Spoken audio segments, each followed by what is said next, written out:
Hello everyone, welcome back to our channel. In this video I will guide you through how to fix can't send image or video on WhatsApp issue on your iPhone.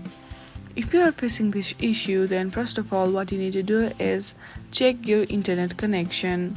Make sure that your internet connection is working perfectly fine.